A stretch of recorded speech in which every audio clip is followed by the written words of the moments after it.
Good evening, it's 5 o'clock, and tonight we want to make sure that you are prepared and weather aware for the impact of excessive heat that's across central Indiana. For a third straight day, we've seen temps climb into the 90s, and those temps, they're not going away anytime soon. We're starting tonight in the Weather Center with Sean. So we're looking ahead to a weather impact alert day tomorrow for Tuesday. We want to make sure you know what that means. Yeah, Tuesday and Wednesday, but even today is hot. It's just not the real muggy stuff that's on the way for tomorrow, and that will be a difference on how easily your body's going to be able to cool down. Let's run down the numbers, and yes, we're now at 91 here in Indy, 92 degrees in Shelbyville, 90s really across all of central Indiana. But when I show you the heat index, you'll notice it's matching generally the temperature. So it's not terribly humid, though it is hot. But as we look over the state line, yeah, that jumps out like a sore thumb there. 108, Peoria, Lincoln,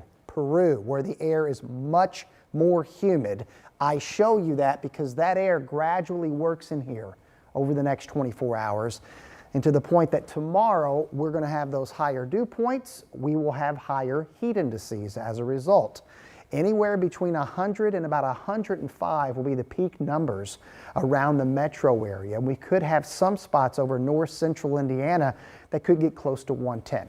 This would generally be between about noon and 8 Tuesday and Wednesday. Now Wednesday, there's potential of thunderstorms that also demand your attention. Hydrate, take breaks, seek AC, and be prepared to adjust those outdoor practices the next couple of days. Thank you so much, Sean. Well, the heat that we're seeing today is already causing schools across central Indiana right now to make changes to some of the evening plans and activities and practices, etc. Yes, all the after-school activities. Karen Campbell joins us live from Decatur Central High School with a look at how they're working to keep kids safe this week. Karen? Hey there, Felicia and Anne-Marie. You know, Sean Ash said it great. You know, he said, make sure you adjust those practices and hydrate. And that's what these student athletes are doing here on the tennis court. They are on a modified schedule because of the heat. You know, they have to take frequent breaks. And again, make sure that they are hydrated. And that is something that school leaders, they're taking seriously today. You know, they're making safety their top priority. Now, I know, you know, they have a full sports medicine team here, which is helping to watch over all of these student athletes. And again, we're not just talking about tennis players, football players. We're talking about, you know, those in the band and anyone who needs to practice outdoors. We spoke with the director of operations here at Decatur Central and an IU athletic trainer about the heat. We would regulate time, shorten time, mandate mandatory rest and hydration breaks. We could limit all outside activity. Hopefully we don't deal with this, but if it progresses to something like heat stroke, that is when sweating has stopped. So your body has stopped trying to cool itself. Your core body temperature is like over 104 degrees.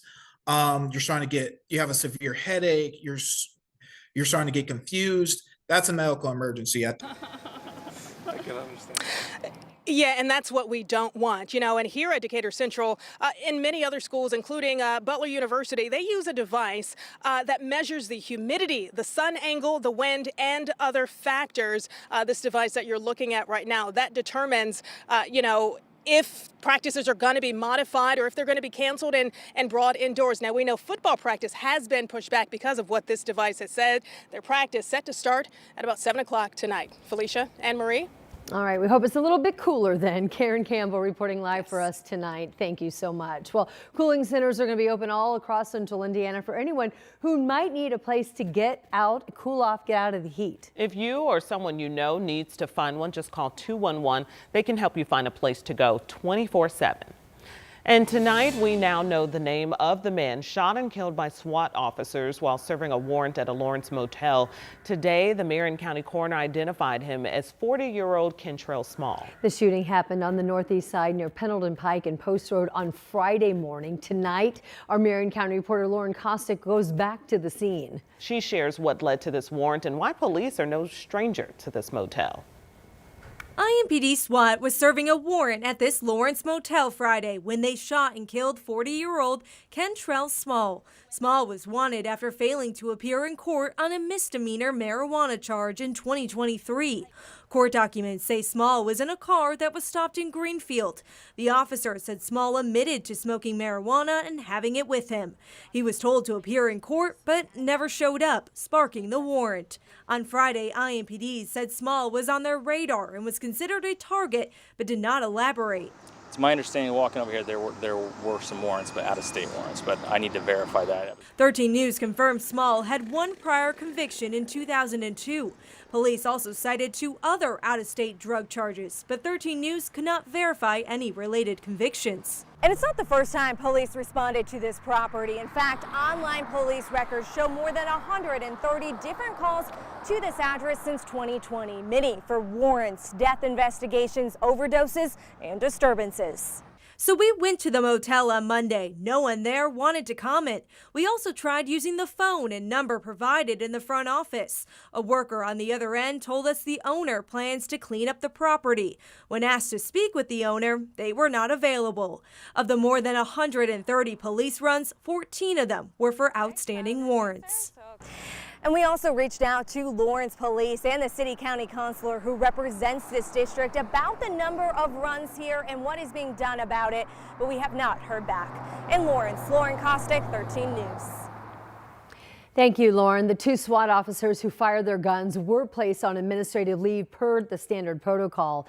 Well, if you've been keeping track like we have, this was the 10th IMPD shooting this year, with 8 of them turning deadly.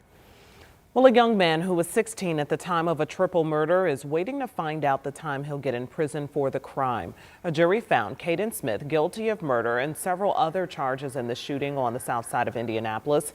A Metro police officer found the bodies of 3 men in October of 2021, including Michael James Jr., who you see right here in these pictures. They also found the bodies of Abdullah Mubarak and Joseph Thomas. Investigators later identified Smith as a suspect through his communication with the victims before the shooting. They believe he took them to a field to show them how a Glock switch worked before killing them. Tonight, there is no final word on what kind of punishment a Hendricks County 5th grader could face for bringing a gun and ammunition to school. The Avon Community School Corporation alerted staff and parents after finding the gun and bullets in the student's locker this morning. Emily Longnecker explains how they found it. Well, quite simply, a student here at Avon Intermediate School East told a teacher that they had heard about a student having a gun on a school bus Monday morning, and when district officials searched that student's locker, they found the gun inside in a backpack. District officials say the gun was not loaded and the student never used it to threaten anyone. According to the district, they've reviewed video footage from the bus and it doesn't appear to show the student showing the gun to anyone. Somehow, though, at least one student on the bus became aware that the 5th grader had a gun, and that student told another student when they got into school. That student reported it to a teacher, and ultimately police were called. Well, we're a community here, and we, by nature of being a community, we rely on each other. And so we try to empower our students and our staff all the time that if they see something that's suspicious, or if they hear something suspicious or something that causes them to be concerned, that they're empowered to immediately tell a trusted adult about the situation. The district tells 13 News the Hendricks County Prosecutor's Office is looking at the case. 13 News reached out to that office to see what, if any, charges could be filed. We have not heard back.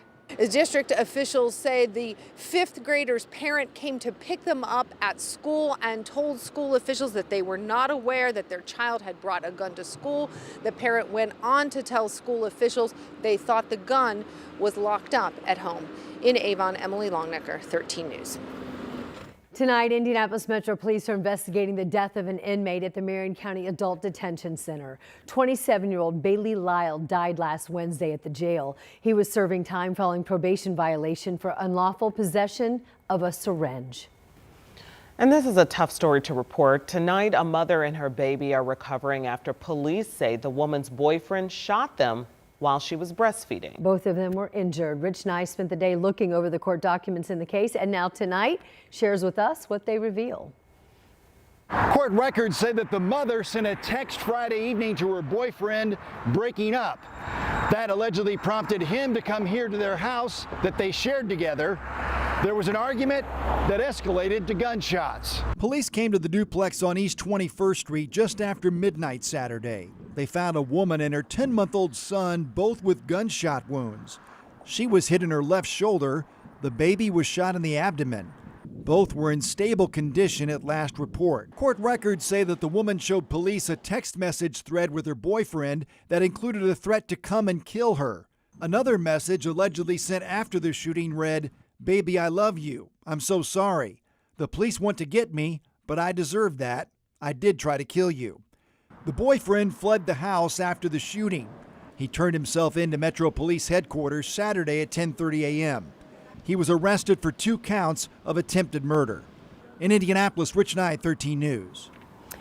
So that 21-year-old boyfriend now is scheduled to make his first court appearance tomorrow morning. Our coverage continues tonight right here on 13 News at 6 when Rich talks to neighbors who tell him they heard the gunshots. Also, he'll share who that mom ran to with her baby for help after they were shot. That's ahead at 6. Well, tonight a woman is recovering from serious injuries after a truck driver hit her while she was attending a car show. This is a crash that happened Sunday afternoon at the Kokomo casting plant. Kokomo police investigators found that she was standing on the grass at that annual Chrysler car show when a man from Greentown was driving a truck and then hit her. Witnesses told police that he lost control of his truck and then spun into the crowd, hitting the woman and then another car after doing a burnout.